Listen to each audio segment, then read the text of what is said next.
خفتگان خواب.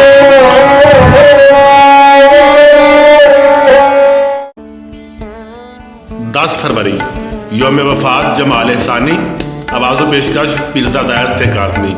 قرار جی کو میرے جس کے نام سے آیا، وہ آیا بھی تو کسی اور کام سے آیا. جدید اردو غزل کی معتبر شاعر جمال احسانی 21 اپریل 1951 کو سرگودا میں پیدا ہوئے، جبکہ ان کے اجداد کا آبائی وطن پانی پت تھا. انہوں نے BA تک تعلیم حاصل کی اور پھر روزگار کے سلسلے میں کراچی چلے آئے، جہاں وہ محکمہ اطلاعات و نشریات سندھ سے منسلک ہو گئے.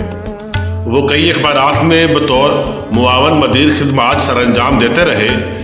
جمال معاشی پریشانیوں سے دوچار ہونے کے باوجود اپنا پرچہ رازدار بھی نکالتے رہے. 1981 میں انہیں سوہنی دھرتی رائٹرز گلڈ ایوارڈ بھی دیا گیا. حسین احساسات کو لفظوں کی خوبصورت مالا میں پرونے کا ہنر جمال کو ودیعت تھا. ان کے کئی اشعار آج بھی زبان زد عام ہیں.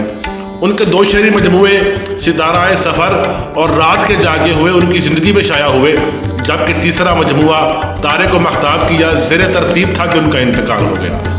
وہ 10 فروری 1998 کو 47 برس کی عمر میں کراچی میں انتقال کر گئے اور گلستان جوہر کی قبرستان میں اسودہ خاک ہوئے. دعا ہے کہ کریم اللہ مرحوم کی قبر و حشر کی منزلیں آسان فرمائے اور درجات بلند فرمائے. الہی آمین یا رب العالمین. چراغ بجھتے چلے جا رہے ہیں سلسلہ وار، میں خود کو دیکھ رہا ہوں فسانہ ہوتے ہوئے.